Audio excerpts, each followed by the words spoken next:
So what was your name? Lewis. Lewis, Yeah. and I'm Jordan. Jordan. All Nice right. to meet you. Yes, sir. So are you from Austin? No, I moved here, I think like 3 years ago Oh, from where? from Mexico. Oh, okay. So you grew up in Mexico? No, I was born in Mexico, but I grew up here. You grew up here, so you're just back and forth. Not back and forth. I went down there to do some things, and came back up here, three years ago. So What part of Mexico? Guadalajara, Okay. and then a little bit of time in Mexico City. Yeah. Okay. Well, you were doing work out there, or well, I guess family's out there too, huh? No, my family is here. Okay. I was just kind of out there solo. Oh, wow. Um, and I think more than anything, it was for a project. I went down there to start a business, um, and did that for a while, Okay. and then moved up here and decided to start a business here. So I do that now. Okay. Yeah, What's the business? we do screen printing, embroidery, and digital services like graphics design. We design logos, websites, all of that. Anything Okay. digital. Okay. And then like the shirt that you're wearing, I think that's screen printed, if I'm not mistaken. It looks like Okay. it's screen printed. So we do that for industry, for companies. Okay. Yeah. And that So started out in Mexico. You brought it here? no. In Mexico was something completely Something different. different. Mexico was technology. I was doing electronics for automotive companies and stuff like that. So 180 degrees. Okay. Yeah. Something totally different, very technical, very high tech, versus screen printing, which is a lot more artistic. It's more Yeah. colors and designs and stuff like that. Yeah. Yeah. Did you have anything like specifically that you wanted to talk about? I know people have stuff that they want to voice. They have stuff that's on their mind that they kind of want to get off their chest, or you Hmm. never know, you might help somebody. Um, no, I saw your sign as I was walking by, and I Hmm. thought, okay, well, I need some water. So, Yeah. step one, I need some water. And step two, I started reading, the flyers they have on there. I was like, well, okay, maybe we can have a conversation. But nothing in particular. I think we just let it flow and go from there. Yeah. Yes, sir. You were telling me that you started this to kind of get over your fear or you were an introvert, and this kind of helped you not be so introverted.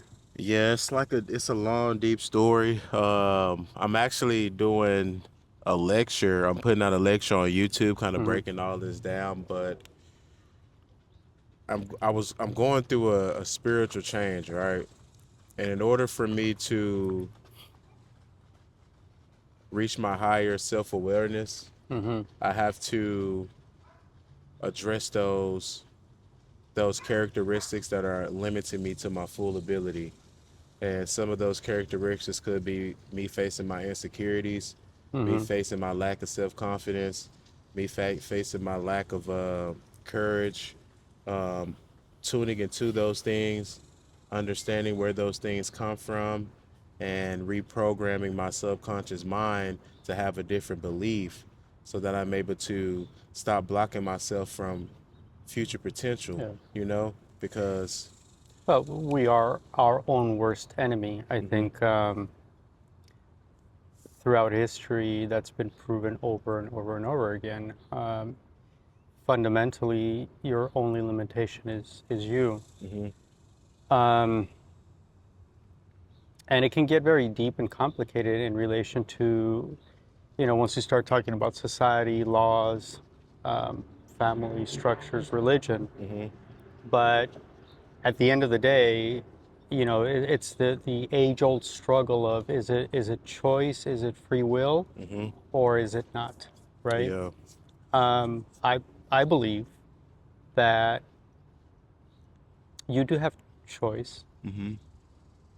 Simple example: I moved to Austin, and let's say things had started not to work out for me here for Mhm. whatever reason, right? Yep. Financially or whatever.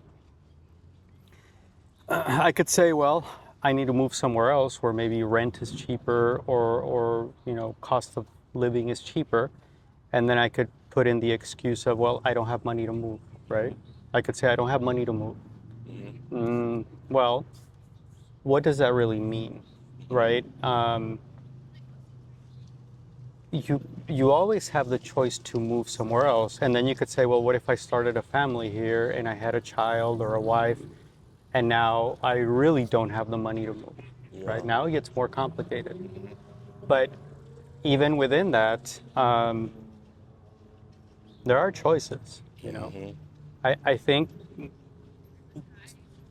sometimes if you don't really analyze critically your choices that you're making, Hmm. that's kind of what gets you in trouble more than anything else. Mr. Mike, how you doing? Hold on real quick. I gotta shake his hand.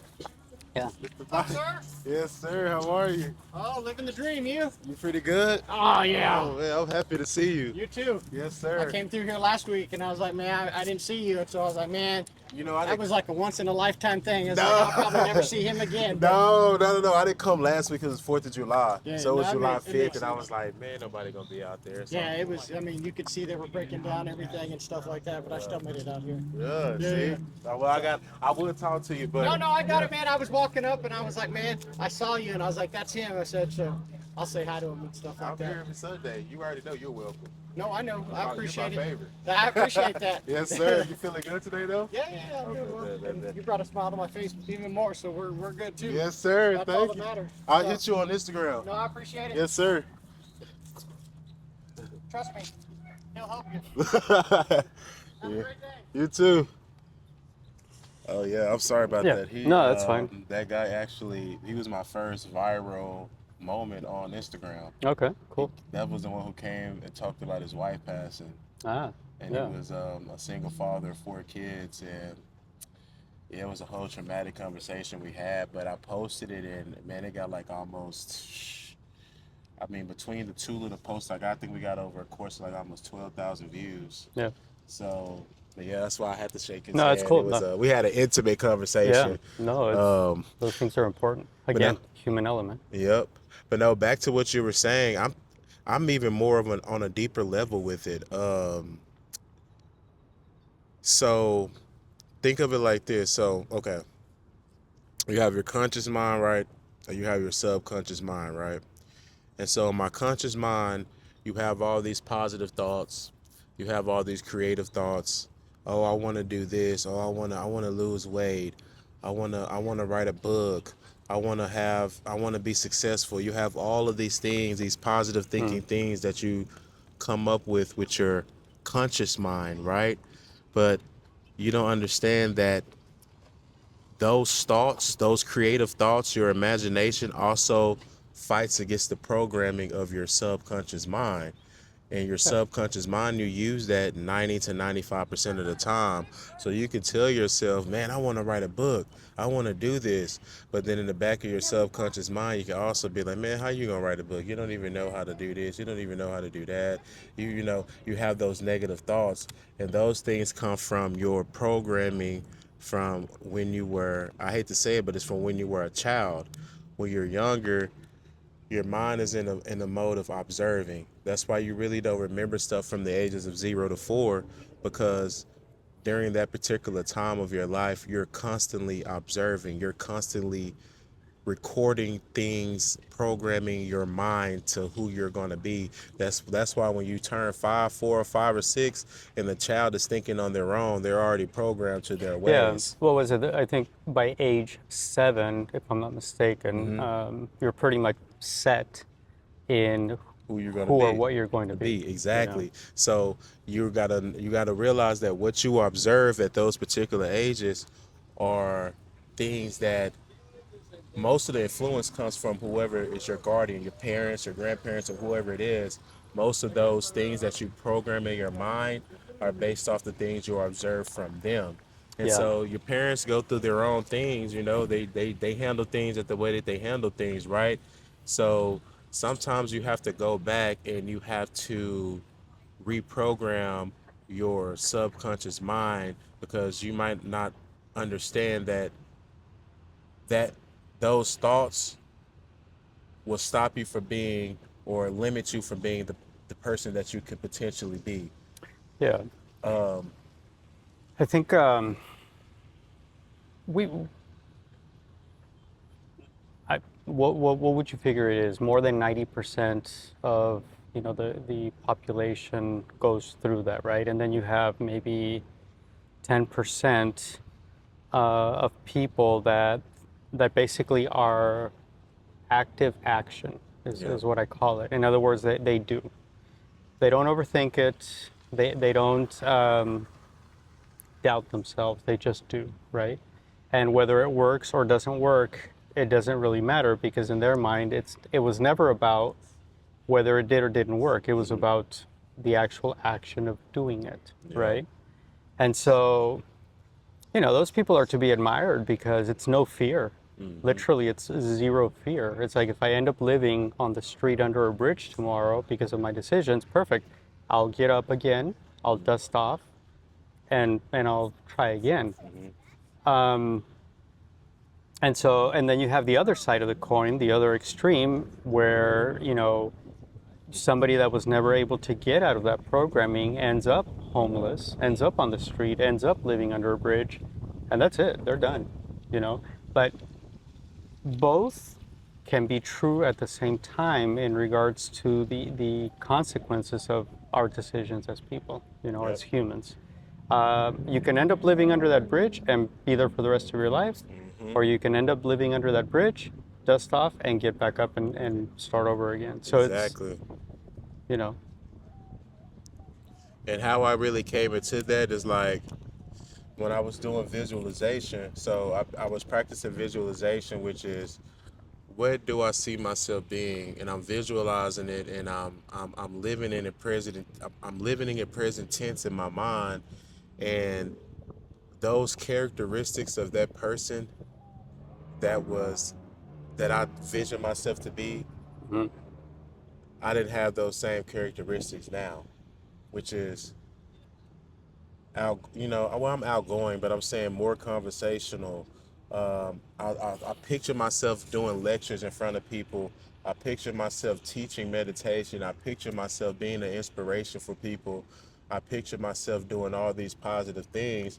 But in order for me to step into that person, I would have to get over my insecurities. I would have to step into my confidence. I would need to have more courage. right. I would need to change my perception.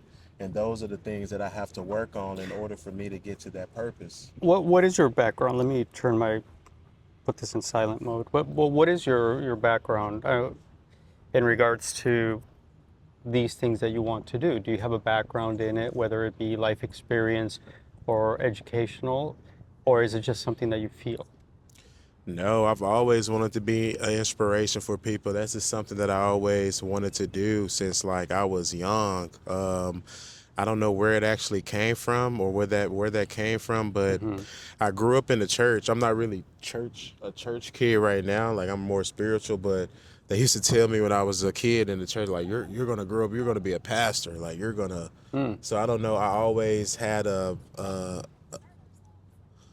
side of me that wanted to be an inspiration and wanted to teach about positivity, success, to get into your higher self. And I used to be a bad person. hmm. About 2 years ago, I was doing things that were not me, and I went through a transition. It really started when I was 29, but when I hit 30 last year, August of last year, I hit 30. That's when I really kind of really focused in on making this change. You know what I'm saying? And when I made this 180 change, I started going through these experiences with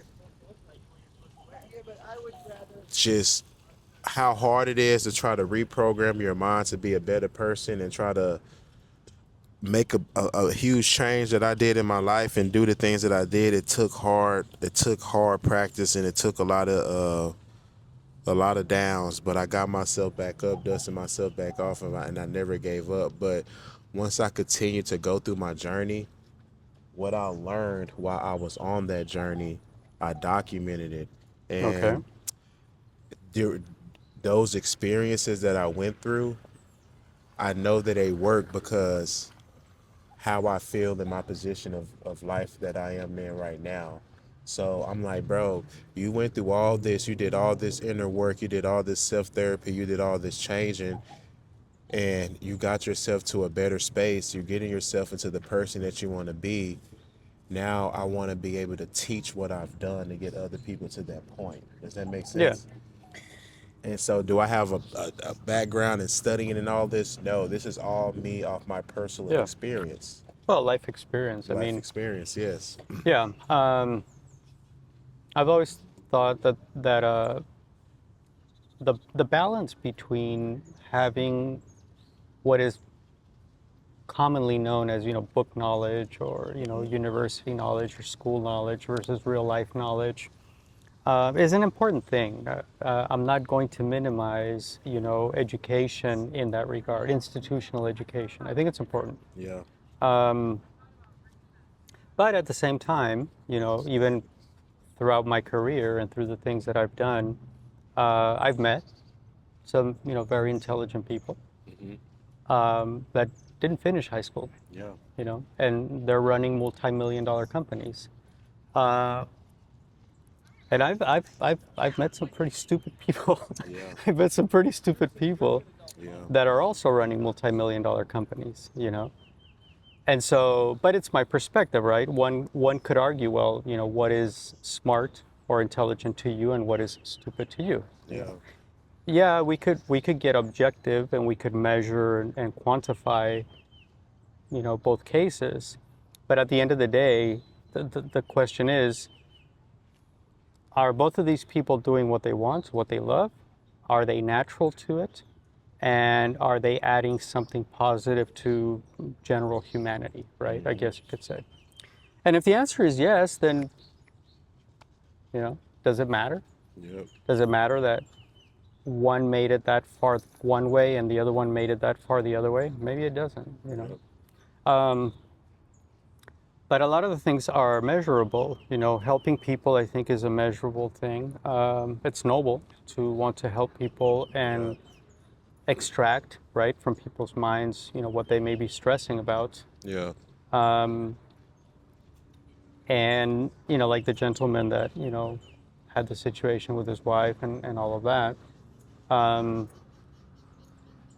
we hold things in bubbles inside. I think you know that. We hold things in bubbles. And unfortunately, when they burst internally, is when we're really affected negatively. If we're able to have them burst externally somehow, positively, because it can also be destructive, then that's when you start, I guess, what you would call the healing process, Yep. right? Yep. But no, that's cool. I mean, it's a good that you have that energy about you. And I can tell you that, just in the first 30 seconds that we were talking before the camera was on, I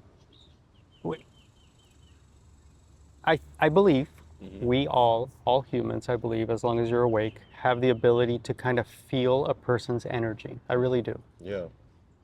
When you first meet somebody, and literally within the first 30 seconds to 60 seconds, you can, if you're paying attention and you're a human that's awake, you can feel a human's energy. You can sense.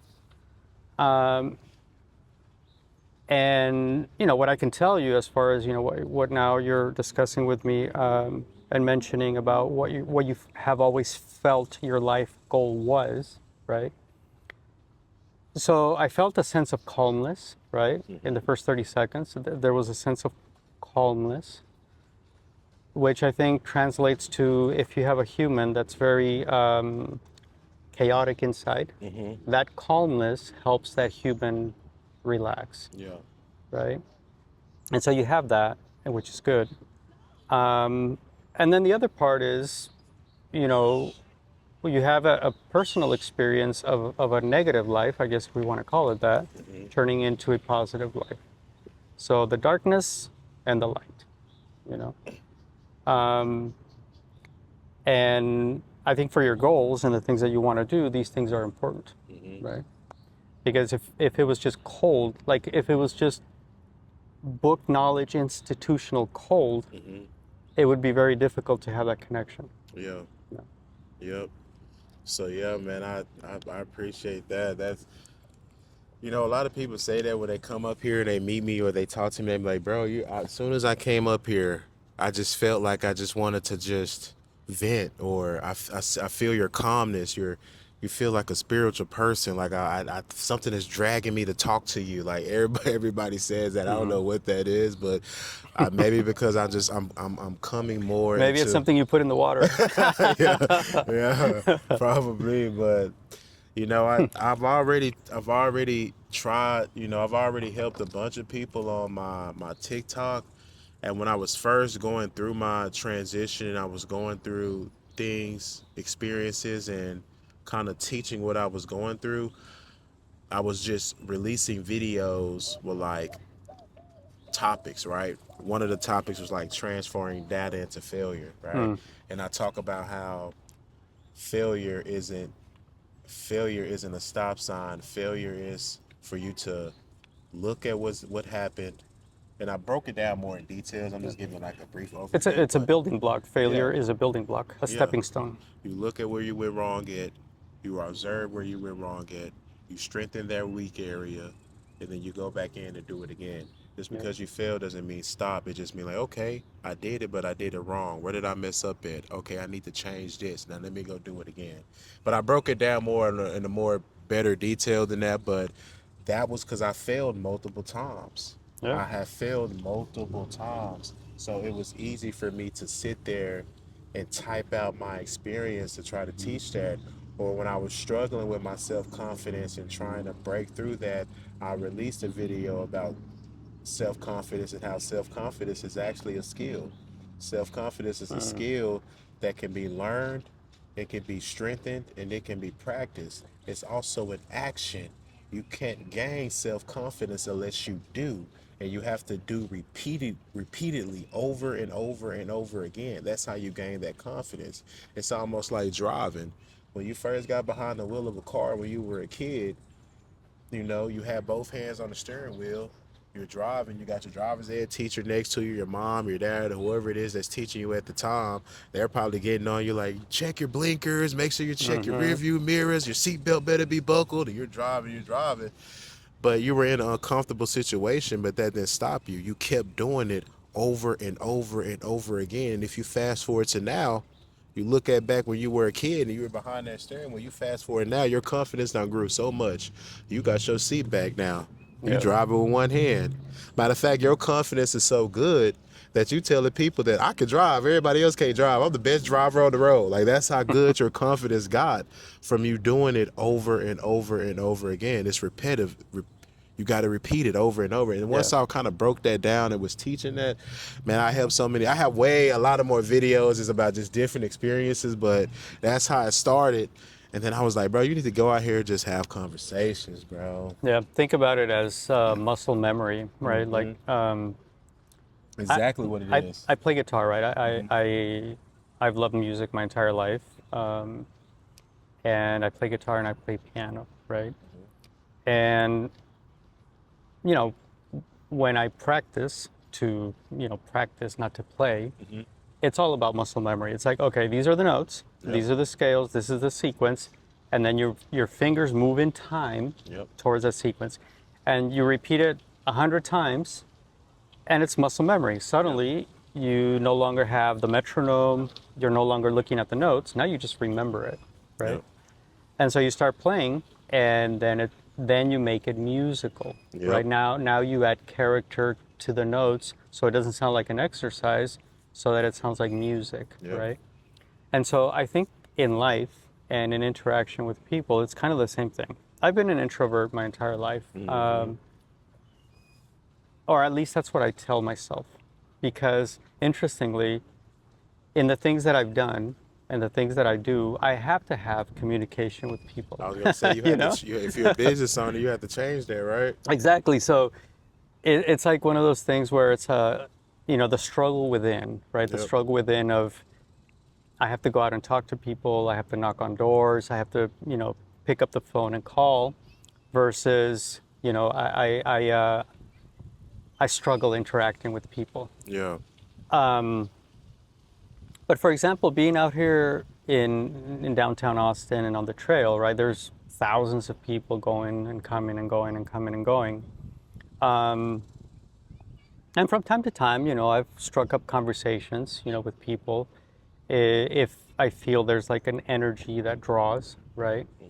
Um, but you tell me what you think because it seems like it's getting harder in the sense that people are so distracted or consumed by other things that it seems like it's getting harder to have like a natural human conversation with people. I don't know if that's your take as well or. No, I already released videos on this. I Hmm. release video. It's that phone. I say this every time. It is that phone. We are losing communication skills. We are losing conversation skills. We are losing interaction with human people because people are always on that phone. And see, if all of the time you're communicating is through text message, through DMs, through things like that, you're not necessarily in the world having conversations with people. At least I'm not gonna say for generations like my mom and them on up, like, Hmm. okay, that they're different. But I'm talking about the generations that are younger than me. Eventually, over time, we're not going to be communicating. Like, people are not going to want to talk no more. People are going to want to, even when it's even happened with me, when people call my phone, sometimes I don't want to talk. I'd rather you text me. Mm. You know what I'm saying? I don't want to sit up there on the phone and just talk with you unless you're just like a close friend of mine that Mm. knows those close Yeah. friends you do everything where you talk on the phone with them and laugh all day. But if it's just some just random, like, you don't really want to talk on the phone, like even my clients in my business, I do commercial insurance, like I prefer them to email me. I don't want to sit Yeah. up here and talk on the phone because maybe it's stressful to me to talk on the phone. Maybe I feel like it's too whatever it Yeah. is. Well, so here's the $1 million question, right? Or Hmm. nowadays, $5 million question because $1 million is nothing anymore. So here's the $5 million question. One, it's not going away. Hmm. Cell phones are not going to magically disappear Hmm. tomorrow. They may transform, they may change into something else, but even then, the whole sequence of modern communication is a staple and it's here to stay. It is not going to change. Yep. Okay. Having said that, what is the solution, right? And I think about this sometimes. I'm like, for example, in the business, from a business aspect, I want to grow the business. Okay, how am I going to grow this business, right? Um, we have a fairly large following on social media for our business, primarily on TikTok, and it's starting to grow a lot more on Instagram and YouTube and all of that. Um, so if it's here to stay, and we know it's a problem, here's the situation. If we know it's an issue, a problem, but Hmm. it's here to stay, Hmm. then what is the solution, You right? have to reprogram your mind, and that goes back to my original conversation about the subconscious mind. You pick up your phone. It's so much of a habit, at least from my generation, right?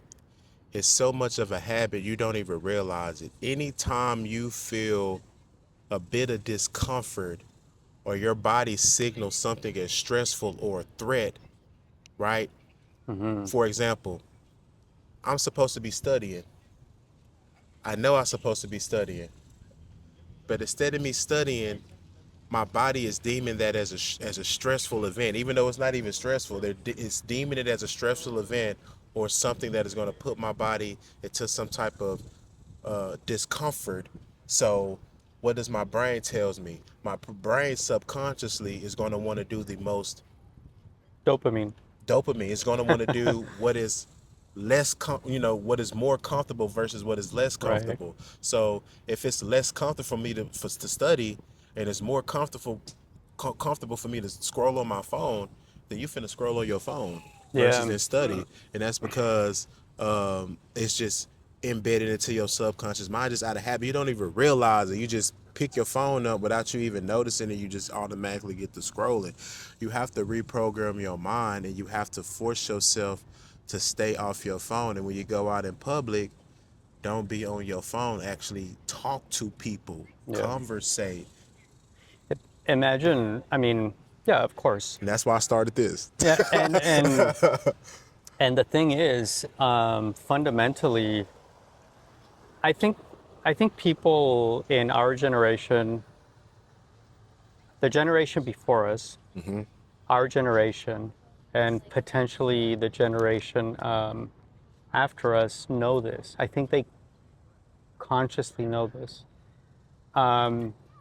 not subconsciously, consciously know this. But then the generations after that, I don't believe they consciously know that. You know, at some point they're going to turn into adults. At some point they're going to turn into the people that are, running companies and utility stations and fire trucks and police cars and blah blah blah blah blah. And what is that society going to look like, right? It's kind of scary to think about. So, but then I think of, well, what does it all mean? Like, okay, if we're conscious of it and we know, right? And then you go to the creators of this, right? So the creation of the cell phone technology, the how it evolved, who runs these companies, what their thought process is in regards to, well, these are public companies, so they run off of, value of shares, and obviously pay back to shareholders, right? But the thing about it is, it's that it's a vicious circle because I could be a shareholder of one of these companies, right? What if I hold shares in Apple? I want Apple to be successful, right? Apple makes the phone that I use, Yep. right? Or maybe I hold shares in Samsung or whatever. So we're into this vicious circle now that even me, as a speck in the spectrum, um, I hold shares in a company that I'm fighting over the issues that their phone is causing or their technology is causing. So it's tough. Well, let me It's say this too. I'm not blaming the cell phone companies, right? Cell phone companies gonna do what they do, right? We're not getting, like you said before, we're not getting rid of cell phones. We're not. It is what right. it is, and they're just gonna get smarter as Yeah. time goes Oh by. yeah. Yeah. So I think it's more of discernment. Is that the word? Discernment or like Discernment, or discernment? to be able to discern what it is that we're doing, or to discourage it. Which way do you want to go with it? I'm saying like where you watch what you intake, like moderations, like do Okay. things in Yeah. moderations, right? So I do something called delayed gratification. And instead of me wanting to get that instant gratification, I delay it. So, for example, I know I want to scroll on my phone when I'm at the office, but I tell myself, don't touch your phone until you get off work. We're going to delay the gratification. It might be torture the whole Yeah. 7 hours I'm in the office. But if you can make it to when you get out the office and you delay that gratification, you feel good. And once Yeah. you do that over and over again, then you can delay it even longer. You be like, okay, I didn't touch my phone for 2 weeks in a row, all day at the office. Let's see if I could delay it to when I get, instead of me waiting till I get out from the office, how about you wait till you get home from the gym? So when you leave the office and you go to the gym, don't scroll on your phone, power out through your workout, and then get on your phone when you Yeah. go home. You to keep delaying it, and I do that. And also too, like I said before, it's moderation. I it's like, okay, almost like AI, the chat GPT and all that. It's here, right? But you don't want to use that as your No, you don't want it thinking for you you. don't want to Yeah. think it for you. Okay, do you want it to, you have your own thought and you put it in the chat GPT to enhance it or to make it more clear, to gain clarity? Yeah. Okay, cool. But you don't want it to be, thinking for you. Same way with the phone. It's like, okay, I have my phone, but I don't have to be on it all the time. Yeah. I can use my own brain to conversate with people. I don't have to look at comments or look at videos to have some type of interaction, to laugh or to feel like I'm, you know what I'm saying? I can actually go talk to actual people and get those same feelings that I'm getting for when I scroll and see a funny Yeah. video. I can actually laugh in conversation with people. So it's like, it's the same way. It's using your phone for really to just don't let your smartphone be your brain. Yeah. Don't let it be your conscious. You know what I'm saying?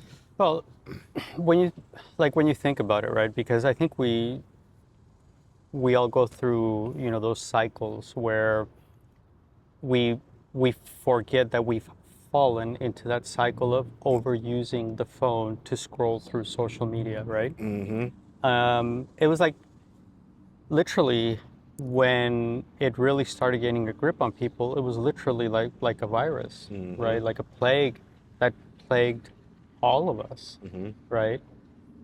Um, I think now that like I said, our generation, the generation before us, the generation after us, now that we are conscious of this, Mm-hmm.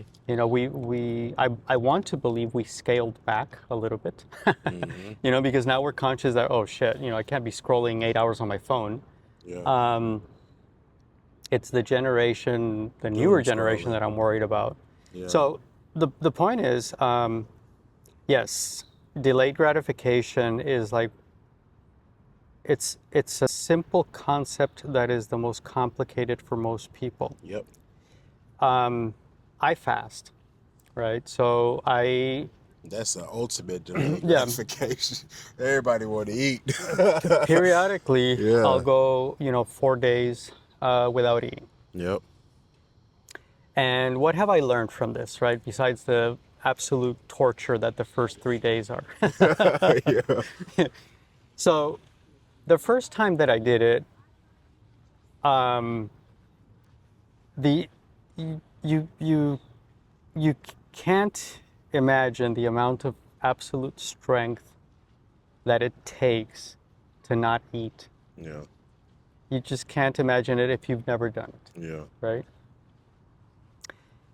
But I remember clearly that after, those 72 hours, 3 days or whatever, Mm-hmm. that I took the first bite of food again. It was incredible. Yeah. And then I know my mind rewrote itself in the sense of, oh, okay, this is good. This is something that's good, you know. Yeah. And then I've been doing it since, And this was the first time I did it was 5 years ago, I think. Okay. So it's a good thing. I do recommend it, to people. Obviously, if you're a healthy person and you take care of yourself and whatever, try fasting. Um, if it's the first time you do it, don't go overboard. I'm extreme. I do things in the extreme. If I'm going to do something, it's going to be full on. Mm-hmm. But if if you're not of that mentality, then maybe 2 days max. Yeah. And then go little by little. But you will learn about yourself. You will learn about yourself. You will learn about your willpower, and you will learn how strong you really are or how weak you really Yeah. are.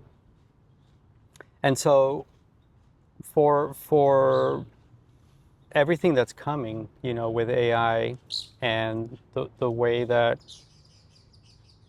humans are interacting or not interacting with each other anymore. What do you see when you scroll? I mean, I guess that's the question for the public. What do you really see? Because I guarantee you that if you consciously sat on your phone for 5 hours and scrolled and took note, conscious note of what this reel was, or what this was, what the next one was, what the next one was, most likely you would end up after 5 hours realizing that the segmentation of what it is that you were watching was maybe 3 or 4 different things Yeah. that were all the same, just presented by a different human in a different format. Yeah. But the thing of it was the same, right? You're just consuming it differently. Mm-hmm. So how many ways can you make a hamburger? A bunch, you know. That's why we have so many burger places, because there's a million ways to make a hamburger, but it's still a hamburger, right? Oh, but you know, P. Terry's hamburgers taste better than, you know, Wendy's hamburgers. Maybe, maybe they're healthier. Who knows? Yeah. But they're still a hamburger, you know. Um, so those 5 hours that you were scrolling, yeah, maybe one was a little bit funnier than the other person, but it was still the same thing. It was still the same skit. Yeah. So, what value is it really adding to you? I mean, Yeah. fundamentally, what value is it adding to you? None, zero. You Yeah. know. Yeah. Yep. That's you hit the nail right on the head with that. It's adding no value. You're really just wasting your time. I call it doom. What they call it, doom scrolling. You're really Yeah. just wasting your time. You're just sitting there where you could have been doing something that could have been proactive. That could have been bringing you a step forward. You're sitting there scrolling on TikTok, on Instagram, looking at reels, just laughing and trolling in comments. Really, that's what it is. So, but like I said, as time go by, people will start to realize, and the only way you could change it is, like I said, delayed gratification, moderation, and actually wanted to rewire your subconscious mind. Excuse me, You're rewire good, your Chuck. subconscious mind, because you don't even know that you do it automatic without even knowing that you're doing it. Yeah. It's that deep. So, but Yeah, and I don't know if there's technologies out there. I think there was. I thought I heard about, you know, whether it be apps or something where, you know, if you're literally addicted to hmm your phone, um, where, you know, you can set these things up in your phone where it'll block it, you know, for 5 hours or whatever, and you literally can't access it. yeah, But then, you know, the whole situation with, well, what if there's an emergency and blah, blah, blah. And I always think, you know, think back when cell phones didn't exist. Like if there was, I'm sure there was emergencies then, and those emergencies are no different than the emergencies that could be now. You didn't have a cell phone then, you know. another thing it is, and I don't mean to get this deep too. Another thing that it is that people don't want to sit in their thoughts. Mm. People don't It's want to sit in scary. their thoughts because the things that they suppress starts coming up. That's a good point. That's a And very you good don't point. want to sit there and think about that. So what you take your mind off of that by scrolling on that phone. But those are the things that you got to address. I'm wondering if that's actually the main point. Yeah. I'm wondering if that's the main point. It takes your focus off of your reality. I don't got no money in the bank. But you don't think about that when you're scrolling on that TikTok. You laughing all on the TikTok. It takes your Mm-hmm. mind off that. Man, I ain't where I want to be in life. But you ain't worried about that when you're scrolling on reels. If you ain't got that phone and you ain't scrolling on that phone, you got to sit in those thoughts like, man, I wish I was in a better Mm-hmm. situation. I wish I was this. I wish I was that. You don't want to get uncomfortable.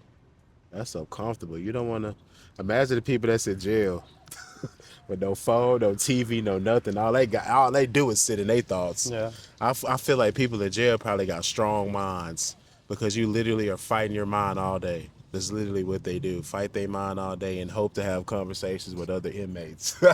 Really. That's a good point. Yeah. And I think so. How do you win in life, right? Mhm. Let's say that's the case. Let's go down that road and say that's the absolute case. Mhm. That the primary thing is that it is very scary to be in your own mind and in your own thoughts. And Yep. if that's all you have time for, then you're screwed because you're fearful. Mhm. Right. So, and this is true, you know. So how do you break out of that, right? Yeah, you can rewire yourself. You can find strength in God or Mhm. whatever it is you believe in to break those chains, right? Which is difficult. Mhm. I think, and it's something that I mentioned earlier. It's action. Mhm. I think at the end of the day, it's action. Like, if you have a thought, it's action. You're out here right now, sitting in an open public space with some signs in front of you a camera. The signs are handwritten, if I'm not mistaken, right? Yep. Right in my kitchen. And that's action. Yeah. You can say whatever you want and you can think whatever you want to think as you walk by and you see those handwritten signs. You can think, oh, that's stupid, or, oh, who is this guy, or what benefit, you can think a million things. But guess what, people? It's action. Yeah. It's action. And we're here, and it's whether it contributes something or not actually doesn't even matter anymore because it's action. He Yep. took the action to do it. So the point is, yes, being alone with your thoughts is very scary. But the only way to combat that is to find the good thoughts and then act on the good thoughts. Because you can also act on the bad thoughts, and that's it. That's the end of you. Well, everybody's living in survival mode. Everybody living in the ego, right? They're living in survivor mode. They're living in the ego, and and it's automatic because it comes down from the parents. Parents aren't rich. You see your parents always in survival mode growing up. That's all you hear. Oh, mama, can we get some McDonald's? We ain't got McDonald's money, but we can get some food at the house. We ain't got money to be buying all that. What you think, we rich, money growing? You hearing that all the time. You hearing your parents in survival mode. So what you think you finna be in when you get older? Part of the All you programming. know is Yeah. survival mode. So if you're constantly living like that, you're never going to manifest your true, what you want to really, your potential of what you really want to be in life. You're not going to bring your visualization into physical reality if you're always in survival mode. Right. If you're always in the ego, you have to remove that first. Then I'm breaking down the steps now too. It's like the first step to really changing, bro. The first step to really changing is you have to deeply want to. And you gotta deeply want it to where it emotionally affects you. You can't think, you can't do anything because all you're thinking about is how I want to change my life and I deeply want to be successful. Yeah. If you don't deeply, true down want it, it's no even reason for you to even start to try to make a transition in your life because all you're going to do is self-sabotage yourself later on because you deeply did not want it. Yeah. You have to deeply want it first. And once you deeply want it, then you start to figure out, okay, I know I deeply want to be successful, but what is my purpose? What do I want to be successful in? What is my why? What do I see myself doing? What is my potential? Why am I put here on earth? You know? So let's explore that a little bit. The premise is you have to deeply want it. Okay, understood. Everything is just words until it's true action and reality, right? I was just about to go there, but keep going. So if the premise is you have to truly, deeply want it, how do you find that in yourself? How do you rummage through the you beyond the ego to actually latch onto that and turn it into the real world, right? Because I guarantee you that most people have heard in one way or another put to them the idea of, hey, if you want to have a better life, if you want this, if you want that, blah, blah, blah, blah, yes, you have to want it, you have to do this. Like, there is also that exists in life. Not only the negative of, we don't have money for McDonald's, or we don't have money for that restaurant or that toy or whatever. But then as you grow up, you also hear, the other side of the coin of, well, you got to buckle down and you got to strap down and blah, blah, blah, blah. But to most people, it just remains as words. It never turns into an action, right? So if we're saying that you have to deeply want it, how do you rummage through your mind beyond the ego to actually latch on to that and manifest it out in the real world? Okay. So You want to know, how do I get to the point to where I deeply want to make this change, right? How do I get to that point? Is Yeah. that your question, basically? And the only thing that I can really say is,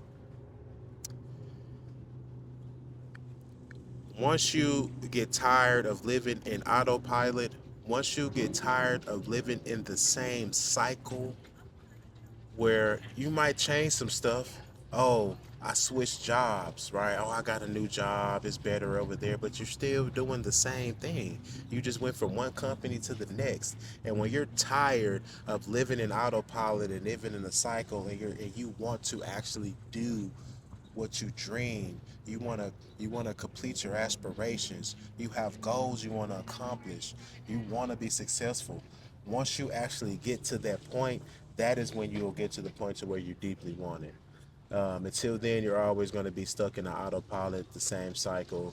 I'm looking for another job, but it's usually around the same job, maybe pay $1 or $2 more. Not even realizing that there's a infinite of potential that you can grab, and you're limiting yourself due to you living, or you don't realize that you're living in an autopilot mode. So you have to get out of that mode first to first even want to deeply want it. Mm. And then things have to align. You have your vision, you know what your dreams are, you want to be successful, you figured out what your why is, you got clarity in your visualization. But if it's just you visioning it, it's just going to be a vision in the mind. It's not going to come into physical reality unless there is action. And that's, oh, I'm sorry. And Yep. that's where I released a video called The Three Pillars of Execution. Now, that is something that I came up with. You can't find that nowhere online. You can't Google that. You can't look that up or any of that, because what I was telling you earlier, I teach off my self Mm-hmm. experiences. So I learned off of self experience that there's three pillars of execution, which is discipline, consistency, and persistency. And the discipline is the first step, because discipline is what gives you your system, your plan, and your rules that you have to conduct yourself accordingly to.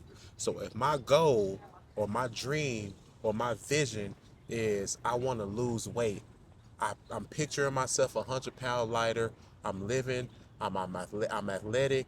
You picturing it. You feeling the emotion. Well, in order for you to bring that into physical reality, you got to do the three pillars of execution. So my discipline is, okay. If I need a system, plan, and rules, my plan is, I plan on going to the gym. I plan on eating better. I plan on being in a calorie deficit. I plan on doing this, that, and the third. Well, what's my system to make this plan come into play? Well, my system is, I know I go to work from 9 to 5, so I'm finna go to work. I'm gonna go to the gym in the morning at 6 a.m. so I can be ready to go to work on time. Well, my system is, I'm gonna do arms on Mondays, legs on Tuesdays, back on Wednesday. I'm gonna rest Thursday. Okay, my system is, I'm gonna do meal prep on Sundays so I can make sure I stay in a calorie deficit and I'm gonna eat right. Okay, you got your plan and you got your system. What are your rules? My rules are, okay, I know I got to get up early in the morning to go to the gym, so we ain't gonna be on our phone after 9 o'clock. No more sugary drinks. No more Mm. fast food. We're gonna do a gallon of water a day. These are rules that you put in place for yourself. Now you have to conduct yourself accordingly to that system, plan, and rules that you put in place in order to make that vision a reality. Now the consistency piece is nothing but the visible pattern of your discipline. So if you're sticking to your discipline, right? Your system, your plan, and your rules, then the person that works at the gym should see you come in the gym every morning at 7 o'clock, because you said you was gonna get up at 6 and you was gonna make sure you go to the gym before work, right?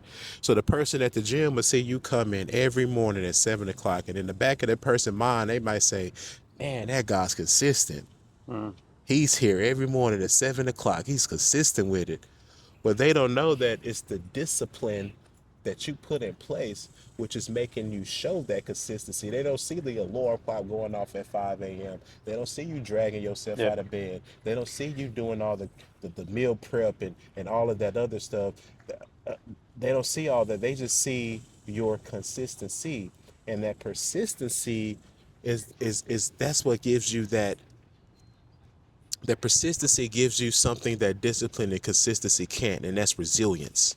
Because you're gonna have walls that come up, obstacles are gonna arise, things are gonna change, your schedule may change, something is gonna come up. You may roll your ankle, you may hurt your knee, you may do something, right?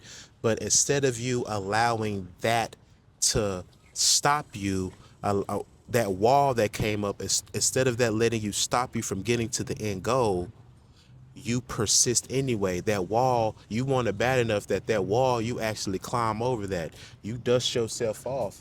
You get back up and you take off running again. That's what the persistency gives. And if you have those three pillars of execution, I promise you. Yeah, and I don't know if you like that or not, but I actually came up yeah, with that. no, that's. I mean, it sounds reasonable and structured, and I think that the thing about it is, when you get to that point, you've literally you're either going through the process or you've already gone through the process of breaking out of the jail per se that you've been in regards to laziness and everything that is Yep. opposite of everything that you just mentioned. Yep. Yep. But here's the other thing, and this is going to be brutal. This might be brutal, and many of you may not agree, but it's not for everyone. Yeah. There are over 8 billion or 9 billion human beings on this planet, and everything that he just mentioned is not for everybody. Yep. For better or worse, for good or bad, or whichever way you want to see it, there are human beings that are never going to break out of whatever misery they're in. And that's just truth. And so I think that the purpose of what you do, again, as I said it earlier in the beginning, it's noble in the sense that it's needed because you never know who you can help break out and make it, Yep. whatever make it means. Because make it doesn't mean that tomorrow you're famous and you have $20 million in your, that's not making it in life. You know, making it in life is not feeling like you're going to die without having really given something to life to yourself or anybody else around you. Yeah. That's making it in life. Yep. So, And I'm gonna say this too, and it doesn't stop there. And I'm gonna go back to the subconscious mind real quick, because you might be going through the three pillars of execution, right? And you might be trying to to to execute, to bring your vision into reality, right? But you find yourself still stuck in a cycle, and that goes back to the subconscious mind, and you reprogramming and rewiring that.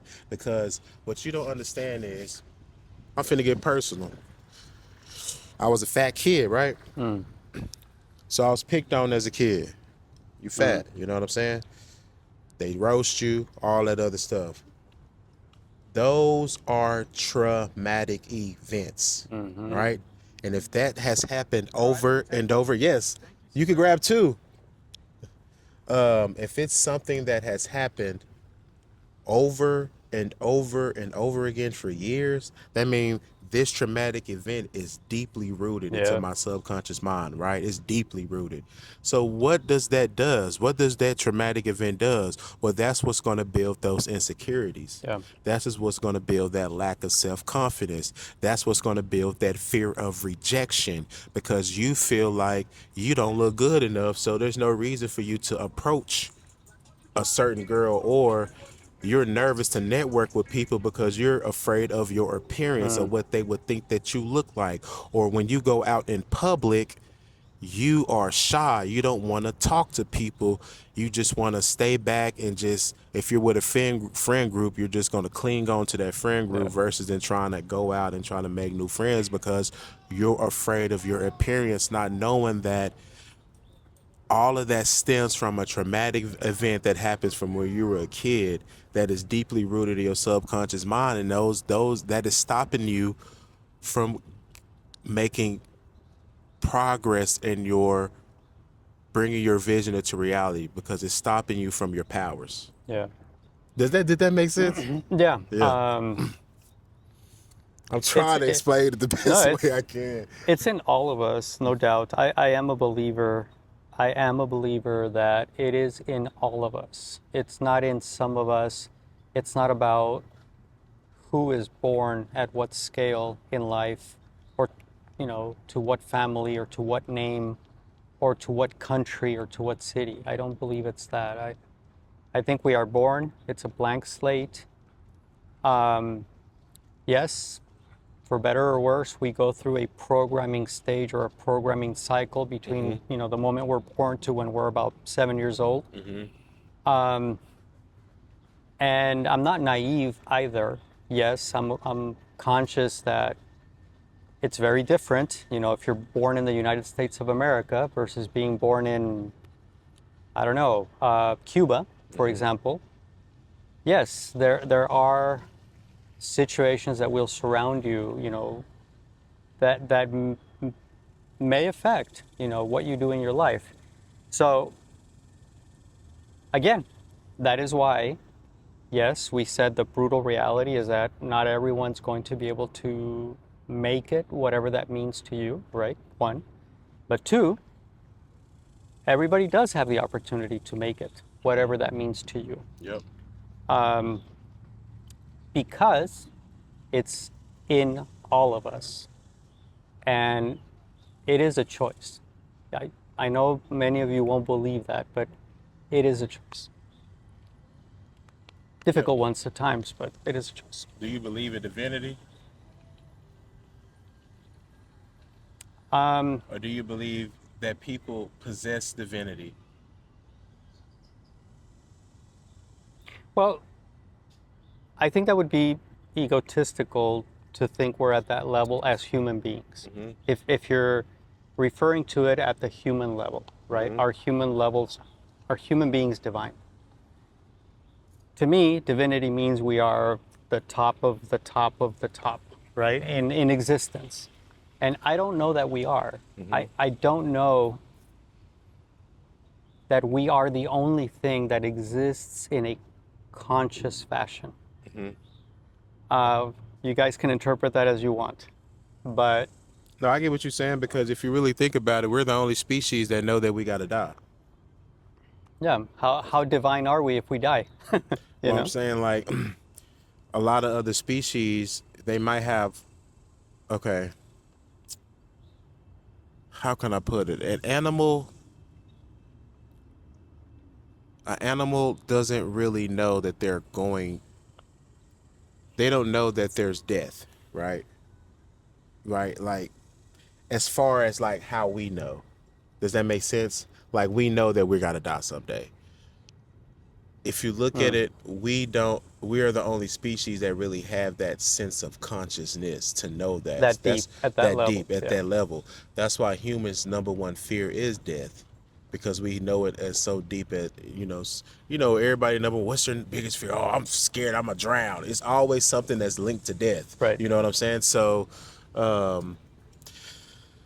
Yeah, I'm in a I don't know where Z's I to was going with exist. that. So It's free. Dude, thank you so much, man. Yes, I really sir. appreciate it. You're welcome.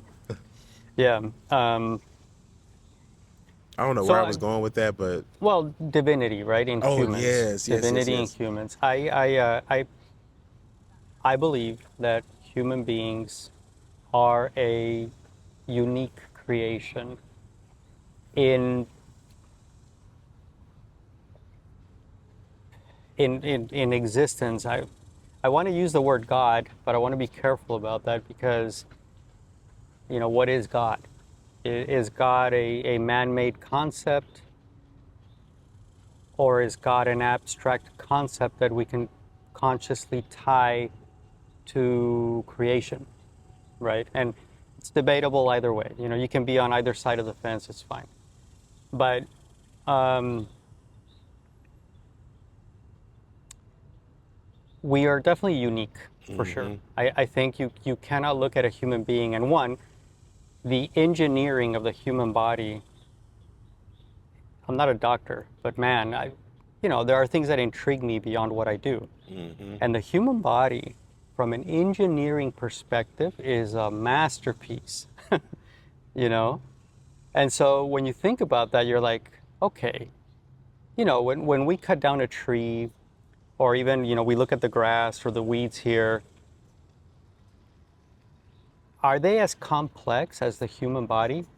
Fundamentally, no, they're complex. We're Yeah. not saying they're not, but nowhere near the human body Yeah. from an engineering perspective, okay? Yeah. So we are very unique. Divine, I don't know. The only reason why I think we're divine is because we have the power to create, right? And I'm not just talking about We create do. human life. Yeah, so I'm not talking about just create human life. I'm talking about we have the power to create our reality. We have the power to create our destiny. We have the power to create our success. Anything we imagine can be brought to physical reality. I Yes. said this on my TikTok. I mean on my YouTube. I broke it down as far as you do something as simple as thinking of, I'm hungry, I want some food. And you can imagine all in your head, oh, I want Whataburger. I know what burger I'm finna get. I'm finna get the number one. You can imagine it to almost to where you could damn near taste it in your mouth, right? And then you Hmm. execute to bring that vision into physical reality, right? You can go to Whataburger, you execute, you go to Whataburger, you get your order, you grab your food, and once that was once in your mind was brought into physical reality. And I said that on my TikTok, and people was like, well, what about technology? What about this? And I'm like, at one point in time, there was no phones. At one point in time, if you talk to the Wright brothers, there was no planes in the sky. But they had a vision in their mind that I think we could make a plane. I think we can do this. It was an Yeah. It. imagination, and they brought it. Yeah. Anything you could think of, you can create, and that's what gives me. Yeah. That's why I say we have some sort of divinity power. It's. It's a good argument. Look, if it is within, the laws of physics, then we're going to do it. Yeah. There,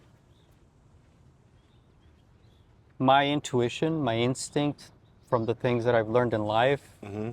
my experience in on this planet tells me, and the things that I've seen, heard, read, whatever, tells me that we haven't even seen the half of what humans are going to do from a technological perspective. Mm-hmm. And if that scares you, maybe in parts it should, right? Mm-hmm. Because if I'm saying we haven't even seen the half of what technology can do because of what physics will allow us to do, Mm-hmm. right? You know, I read it in a book somewhere, or maybe I saw it in a movie or whatever. I think it was something along the lines of writers use fiction to tell the truth, or something Mm-hmm. like that. Yeah, and I always use the movie Back to the Future. I think it was part two, Back to the Future.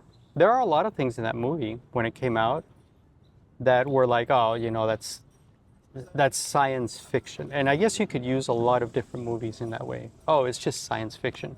Well, it was science fiction. It's a reality now. Mm-hmm. Many of those things are a reality now. And so you can take a look at a modern sci-fi movie. Let's take Dune, for example. Right, part three is coming out, I don't know when, but it's a modern sci-fi movie of a book that was written in the 70s, I think, Mm-hmm. something like that. And we look at that, we go to the theater and we say, oh, come on, that's science fiction. For now, Yeah. that's science fiction for now, but maybe 100 years from now, 1,000 years from now, none of that is going to be science fiction. It's going to be real. Do you believe in the three planes of reality? The spiritual, the mental, and the physical?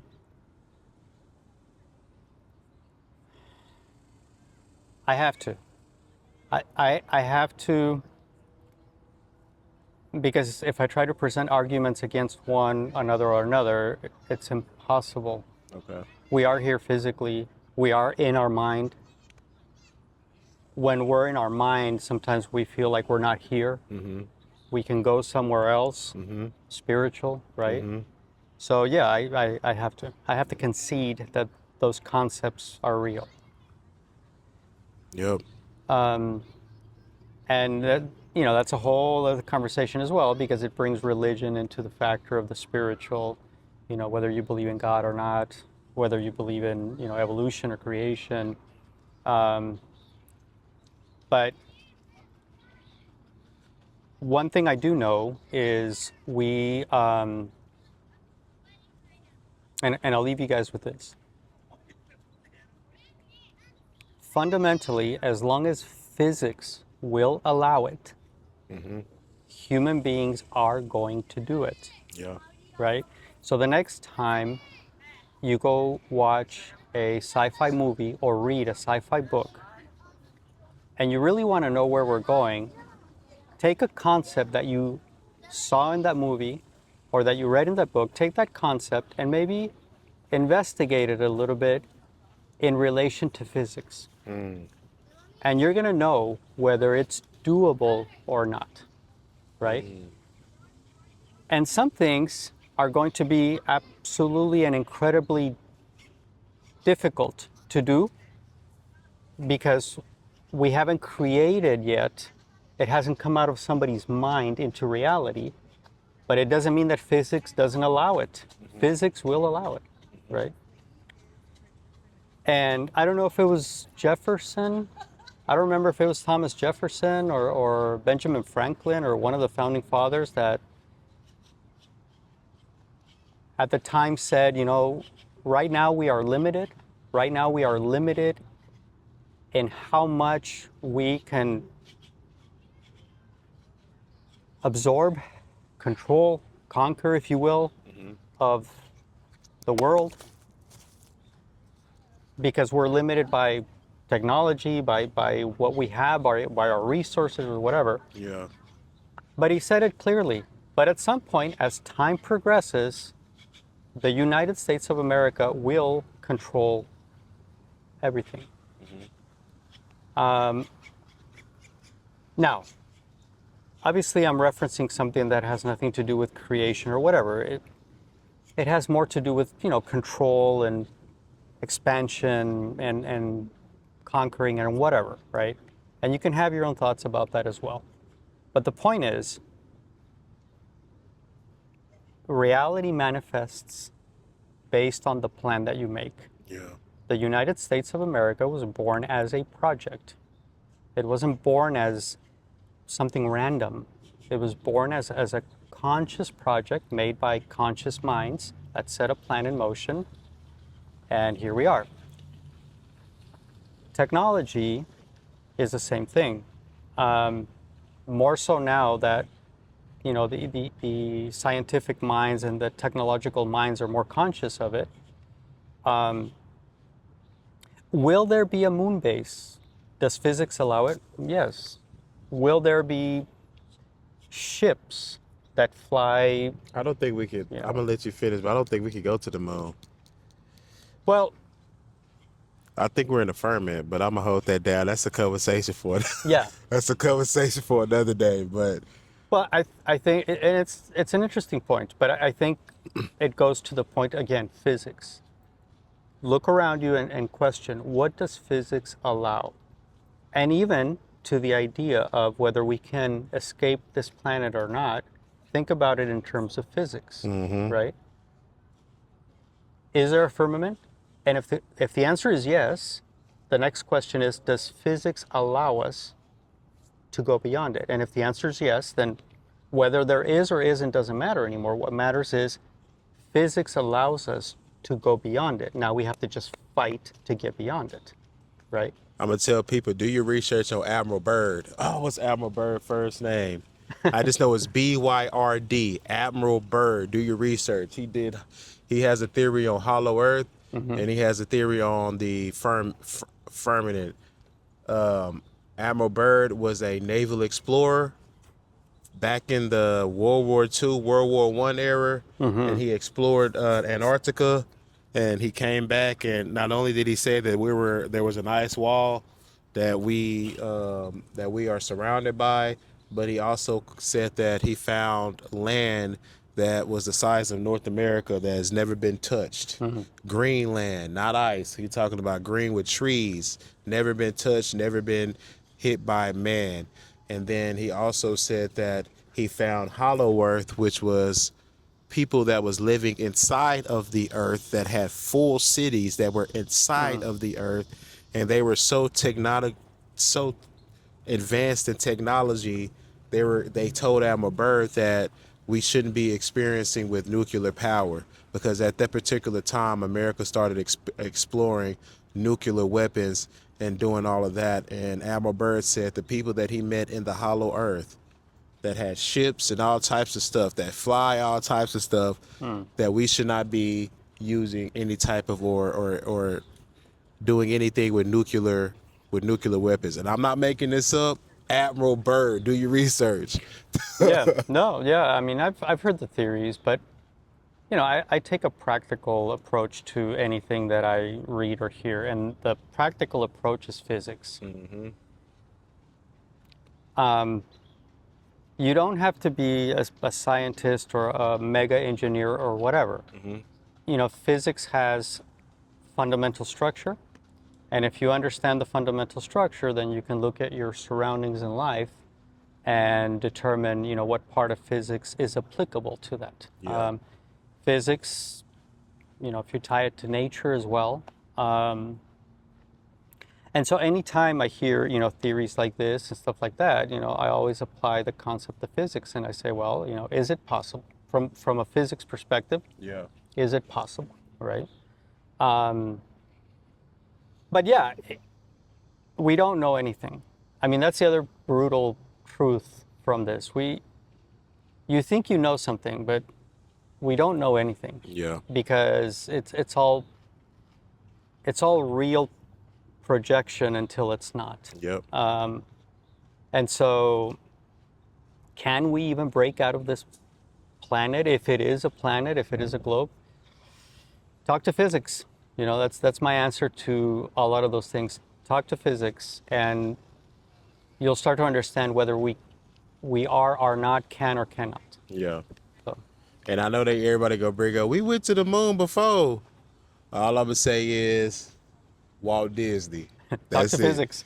Walt Disney. That's all I'm gonna say. Awesome. Well, that was great. Yes.